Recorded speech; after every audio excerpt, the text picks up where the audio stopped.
Welcome into the latest edition of College Football Smothered and Covered. My name's Barrett Salee. I appreciate you checking out the show.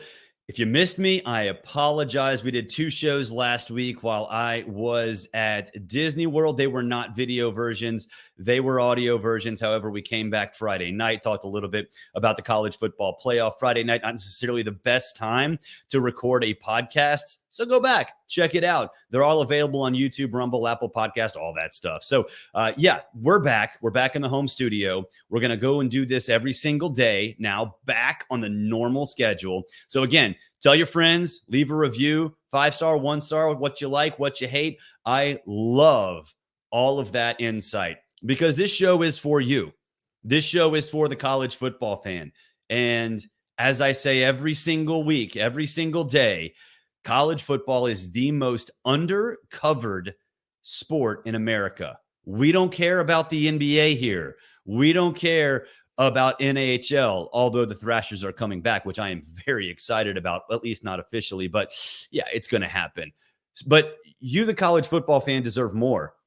You deserve your favorite sport all the time. And that's why I encourage you, no matter who you listen to, whether it's Pate, Pikel, Bratton, any of those guys, Connor O'Gara, check us out.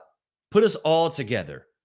Make a playlist in your mind or in reality, because we all provide, I think, great content and different points of view. And that is important in this day and age. So I'm glad you checked us out. Again, subscribe, review, all that other stuff if you can. Today's show is interesting. I mean, honestly, I did not expect something like this to happen. We're going to talk about gambling, but not in the way that we normally do on this show, whether it be bet online odds for Heisman Trophy or conference championships or national championships, playoff appearances. We're not talking about that kind of gambling. It's a kind of gambling that kind of jumped out of nowhere. And I don't know how much I believe it, but we will tell you, and I will tell you what I think the reason for this Mo Hasan story is. And it's probably not what you think. So we'll talk a little bit about that. I think that's a very, very interesting story. A transfer quarterback heads to Missouri. Missouri? We'll see. We'll talk about that, what it means for Eli Drinkwitz right now and moving forward. A reminder, I'm a partner with Breaking Tea. Breaking Tea does a great job wearing the moment, viral shirts, NIL shirts, like this one right here of Tennessee starting quarterback Nico Iamaleava. Nico burst onto the scene in the bowl game. A lot of Heisman hype for Nico. If you've listened to the show, if you've watched this show, you know that I love this kid. He's more Hendon Hooker than Joe Milton, and Tennessee fans, that's exactly what you want to see. So rep your boy, Nico Iamaleava. Certainly going to help him out, going to raise the awareness for Nico from a broad national perspective as well. Go to breakingtea.com/smothered and covered. breakingtea.com/smothered and covered. You will help me out. You will help Tennessee out. And most importantly, you will help Nico out. So again, breakingtea.com/smothered and covered. So again, also, it's almost Brave season. The Braves are coming back. The World Series run is starting right now in Northport, Florida. They're going to come back north. They're going to roll through the NL East. So breakingtea.com/Barrett if you want to get some Braves gear as well. All right.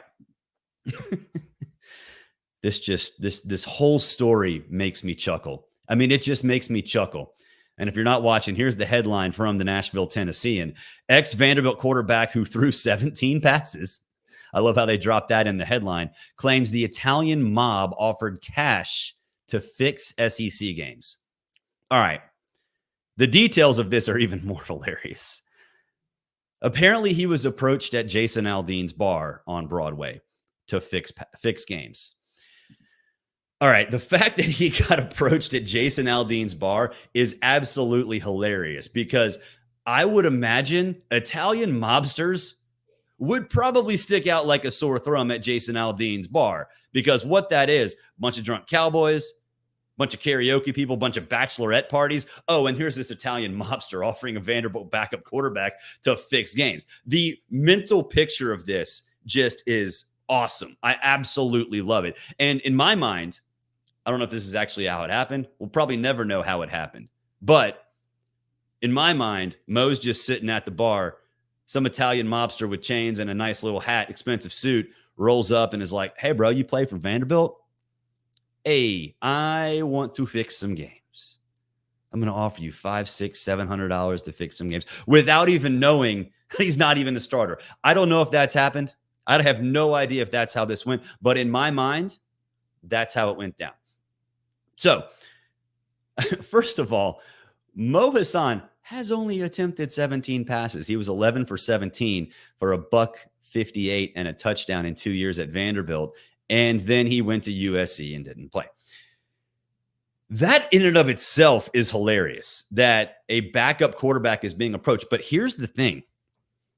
It's exactly what these guys do. It's exactly what these guys do. And if you think that, oh, these games never get fixed, there's no way big time games. And look, Vanderbilt is in the SEC, so I think we can consider it a big time game, whoever they play. Maybe not for Vanderbilt on Vanderbilt's side, but whoever they're playing. Yes, games get fixed. And the reason I know that is my former colleague at CBSSports.com, Dennis Dodd, wrote a fantastic piece about how games were fixed. He actually talked to a former game fixer, a mobster. And what this story was about, and you can look it up, Google it, it's really fascinating. They're not fixing games. And I mean, obviously, with Mo Hasan as a backup quarterback, they're not going to fix an outcome of a football game. Basketball game, sure. We've all seen blue chips. We know Tony fixed a game. Nick Nolte got furious at him, but they still won the game. They didn't cover the spread. Look, that doesn't happen in football. Basketball, yeah, I'm sure it happens. And actually, in this story from Dennis Dodd, they say it happens. It's a lot easier to fix a game. But in football, it's more about player props. It's more about, hey, if you're running back X, maybe don't give as much effort in the fourth quarter if you're under about 10 or 15 yards, especially if it's a blowout one way or the other. And in this story from Dennis, he specifically mentions a couple of times, and usually it's like the MAC or the Sun Belt, but he specifically mentions this mobster, hey, this is what I did in this conference. He didn't say which teams, he didn't say which players, but in this conference. And I think that is fascinating because in this day and age, it's probably going to happen more. Because some of these guys in lesser conferences, they're not going to have the NIL deals that other players do. Now, there are safeguards, obviously. It's not the NCAA that guards against this thing. And certainly, I think in the era of legalized sports gambling in a lot of different states, there are already safeguards built in. Hey, you know what? I think it was a Temple game, basketball game this year, or a couple of weeks ago, actually. Hey, there's odd betting patterns in a game. Red flags, casinos don't want to lose. So they mark it. They flag it. They report it to the cops. I think this misconception is that legalized gambling is going to increase the amount of game fixing, prop fixing, stat fixing. And in reality, it has brought it down because there are regulations, there are regulators that look out after this stuff. But my other part of this Mo Hasan thing, and it is kind of funny to say, oh, he threw 17 passes. To me, if this happened, and again, in Jason Aldean's bar, in my mind, it's at a bar with bachelorette parties and drunk cowboys, and that's neither here nor there. Why would this happen if Mo's not going to play? Well, it's simple. It's very, very simple. It's to get an in. It's to get an in with the Vanderbilt players. Plain and simple. And I think Vanderbilt is, I think, a decent target for mobsters to do this. If it happened, because SEC, you're going to get more money on both sides. You can roll in some money late and you can cash in. So I think this could, if this did happen, one, it's for player props. Again, that's how you do this. It's not the outcome. And then B, it's to get in with the entire Vanderbilt team, organization, for Mo to sort of be a recruiter, to say, hey, running back X, you're going to get the start. You're set at 59.5 in Vegas. We're probably going to lose. We're Vanderbilt. We're probably going to lose. So, hey, if you're in the fourth quarter and you're like at 49 yards, go down. Don't go after, don't kill yourself trying to put up stats and score touchdowns when they really don't matter. Especially at Vanderbilt, because let's be honest, a lot of these guys are not going to go to the NFL. That's reality.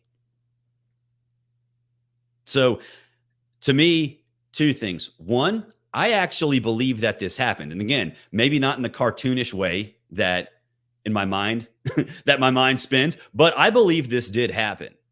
And that's just a guess. I have no inside information. But I don't believe that we should joke about this either, because of Hasan only throwing 17 passes. It's, in my mind, probably because this group, whatever it is, mobsters, whether they're Italian or whoever, wanted to get it in with the Vanderbilt program, because Vanderbilt actually is a target for this kind of thing. Yeah, generally it's the MAC or Sun Belt or Mountain West. And it's harder to do this in college football. But I believe it. And look, we saw with the Alabama coach, baseball coach, a couple years ago, last year, helping his buddy out, and the buddy taking the phone call at the ticket booth with the knowledge that a pitcher is no longer going to be starting. So these things do happen. If you don't think these things happen, go look up Dennis Dodd's piece. It is wildly fascinating. And we have had instances of this in the past. I think it was Toledo 10, 15 years ago. I don't remember exactly what it was, but it was a MAC team. So this stuff happens. And that's kind of why I believe that Vanderbilt would be a target. It's fascinating. I wonder if anything comes of it. I mean, the NCAA is too busy to investigate with other stuff and losing lawsuits and things like that. But if there is some sort of investigation into this, and it would probably be the FBI or whatever, maybe this thing does snowball, or we just find out a little bit more about this whole process, because it is out there. And Dennis does a great job detailing that. A reminder, BreakingT.com, speaking of Vanderbilt, this is Vanderbilt's rival, or at least in the minds of the Commodores, Nico Iamaleava. Check it out. BreakingT.com. That's breakingT.com/smothered and covered. They got a great variety through all kinds of different colleges. So BreakingT.com/smothered and covered. All right. Drew Pyne, former starter at Notre Dame when Tyler Buckner went down a couple years ago. He goes to Arizona State last year, and now he is going to Missouri. And I think a lot of us kind of like, what? Drew Pyne's going to Missouri? I mean, is he just accepting the fact that he's a backup quarterback? If so, good for him, because I think all of us that have watched him play sort of realize, yeah, at the FBS level, that's what he's going to be. So two things on this. One, I'm surprised that he doesn't drop down to a group of 5 team. I think he'd actually be a good quarterback in the group of 5. I wouldn't say he was good at Notre Dame a couple years ago. He was serviceable. He was all right. And if you're all right at Notre Dame, you could probably go somewhere in the group of 5 and actually be a star. So I am surprised he went to Missouri. Now, I wonder what Eli Drinkwitz sold him on. Because it's not starting. Brady Cook's there. It's definitely not starting.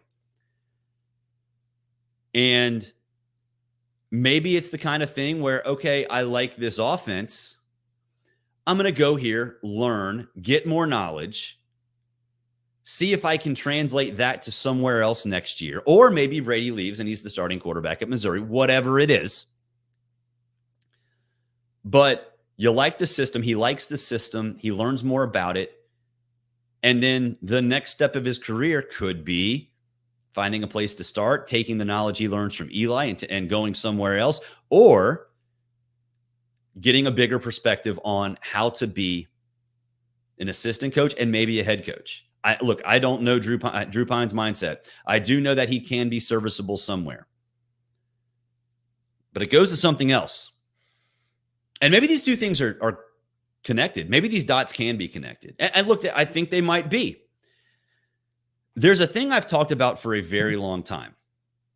And in the past, in the pre-transfer portal era, it was more like Alabama and Georgia and Ohio State and teams like that operating this way. It's called preventative recruiting. I don't want that dude. He's not going to start for my team, but I'm going to make damn sure this team and my rival and my opponent doesn't have him because I think he's pretty good. Not good enough to start, but good enough to at least be a starter somewhere, potentially for a team that is on our schedule. Nick Saban did a great job of that. He did a great job of that back in the day. Nowadays, yeah, the bigger teams do it, but the smaller or middle tier teams, and sorry, Missouri, you still are a middle tier team in terms of consistent success. And that's what I'm talking about here. So all of you Missouri fans, you can yell at me on X. That's fine. A lot of you do. There's that one podcast who absolutely hates me for reasons I can't explain, but you're not a blue blood. I think that's fair to say. But that's the kind of, those kind of teams are excelling in this situation. Because the more the merrier on that depth chart. Because those guys like Drew Pyne, he could go somewhere. He could go to Mississippi State. He could go to Arkansas and at least present a challenge to Missouri. Now, I know Missouri is going to be a top 10 team, as they should, because Brady Cook's back, because Luther Burden's there and all that stuff. But he's good enough to challenge you if you run into wherever he goes. So preventative recruiting is a big deal. It's a really big deal. And I think when you look at his skill set, he can play. And this is my friend. I neglected to mention the writer of this story, which came out Monday morning, is Matt Hayes. Does a great job over at Saturday Down South. Radio host on 1010 XL in Jacksonville, Florida. Absolutely love that dude. Absolutely love that dude. So, but again, Brady Cook is the unquestioned starter. Don't fall into this trap and thinking that he's not. And, you know, this is something that Eli Drinkwitz has done in the past. He's the Southern Miss quarterback who had 4 years of starting experience with the Missouri. And, you know, this is before Brady Cook got the job and solidified the job. I'm like, wow, Jack can play. And I got a couple messages from Missouri folks and like, no, that's not why he's here. So Eli does do this. Believe me, he absolutely does do this. It'll be fascinating to see what happens. But with Missouri, and this is sort of a segue to kind of the hype that they have. When you look at what the dynamic of the SEC is, I've seen a lot of people, and look, when I put out my college football playoff projections, I don't have Missouri in one of the top 12 seeds. And that's not because I don't think that they're one of the 10 best teams in the country. Set aside 12, they might be one of the 10 best teams in the country. The problem is the SEC is going to knock Missouri down. I'm much more convinced that if Missouri is a top 12 team in reality, it might not have the resume to fit into the top 12 because of how the system is set up. And again, this is why the system sucks. Because look, if you want to say it needs to be the top 12 teams regardless, fine. That would never happen. It just wouldn't happen for a lot of different reasons, mostly legal reasons. But I do think Missouri can at least contend, but not because of Drew Pyne. Not because of Drew Pyne at all. So, you know, it'll be interesting to see what happens moving forward. It will be interesting to see what happens moving forward. And last thing before we hang up the virtual headsets, I don't have my pods today because they disappeared at Disney World. Very upset about that. Mike Hart leaving the Michigan staff, former running back. He was a running backs coach for Jim Hart. I think from a legacy standpoint, from a visibility standpoint, that's a big deal because Michigan fans recognize him, relate to him, and I think he has sold the product as a blue blood. Problem is he hadn't recruited all that well, but yet he's coached very, very well, obviously with Corum and Donovan Edwards. But, those guys are super talented. Does a running backs coach change and increase the ability for those guys to become more productive? Not really. It's a position, it's a coaching position that is more about recruiting. But from a visibility standpoint, I think it is sad to see him go. But Michigan fans, I would not consider this the end of the world. It's not Armageddon. It's not Deep Impact. It's nothing like that. But it's at least interesting to see where Jim Harbaugh, now, obviously not, it's Sharon Moore, but to see where his mindset is, because Hart was connected to Jim. And now maybe it's proof that Sharon Moore is kind of taking ownership of a program that expects to not only be in the new playoff, the 12-team playoff, but obviously has the ability to win it. So a staff shakeup, we'll see. We'll see what happens. That'll do it for this edition of College Football Smothered and Covered. Appreciate you checking the show out. Give us a rating. 5-star, 1-star, Apple Podcasts, Spotify, wherever you consume your podcast. Looking at the analytics, pretty much all of you are on Apple Podcasts. So tell your friends, share it. Let them know let us know what you think. Also, subscribe to the YouTube channel, subscribe to the Rumble channel. There is video portions of this show pretty much every single episode if I'm not outside of the home studio. And even sometimes if I am out of the home studio, still can find a way to get it done on the video side. Enjoy your Monday, everybody. Tuesday, we might have a very different kind of show. Talking a little bit about new age NIL and how things can be done in a different way. So that'll be tomorrow. Until then, enjoy your Monday.